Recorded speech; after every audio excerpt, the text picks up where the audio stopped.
আজকের এই আন্তর্জাতিক ওলামা মাশায়েখ সম্মেলনের মহতারাম সভাপতি, ইসলামী আন্দোলন বাংলাদেশের আমির সৈয়দ রেজাউল করিম সাহেব, পীর সাহেব চরমোনাই, এবং আমরা দেখতে পাচ্ছি ইসলামী আন্দোলনের কেন্দ্রীয় নেতৃবৃন্দ ছাড়াও বাংলাদেশে ইসলামী রাজনীতির অগ্রদূত যারা, নেতৃত্ব দেন যারা, বাংলাদেশ খেলাফত মজলিসের আমির মাওলানা মামুনুল হক সাহেব এবং অনেক অরাজনৈতিক আধ্যাত্মিক নেতৃত্ব ওলামায়ে গ্রামের রাহাবরদের বড় একটা জামাত এখানে উপস্থিত হয়ে আছে।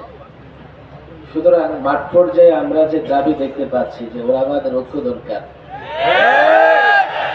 একরকম ঐক্য কিন্তু আজকে এই মঞ্চে হয়ে গেছে।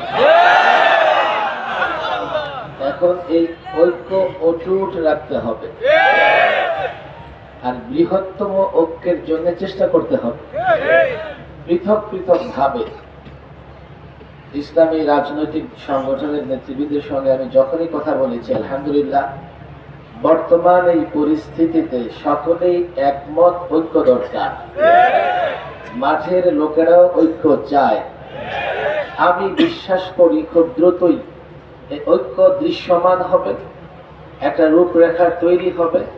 ইনশাআল্লাহ সেই রূপরেখার আলোকে আমরা একসঙ্গে পথ চলবে। আমি আমার ক্ষুদ্র জায়গা থেকে, আমি নিরীহ মানুষ হিসেবে এতটুকু বলতে চাই, ওলামায়ে কেরামের ঐক্যের প্রয়োজনে, ওলামায়ে কেরামের ঐক্যের প্রয়োজনে, ইসলামী রাজনৈতিক সংগঠনগুলোর ঐক্যের প্রয়োজনে আমার ক্ষুদ্র যেটুকু আছে, আমার যেটুকু পরিচয় আছে, আমি সেটা বিলীন করে দিতে চাই, সেটা মুছে ফেলে ওলামায়ে কেরামের সঙ্গে থাকতে চাই।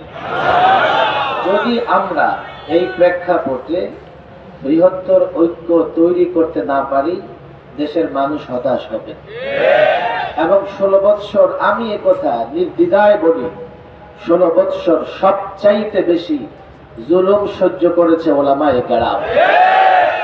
এবং 53 বছরের বাংলাদেশে বর্তমান প্রচলিত রাজনৈতিক দলগুলো জনগণকে সব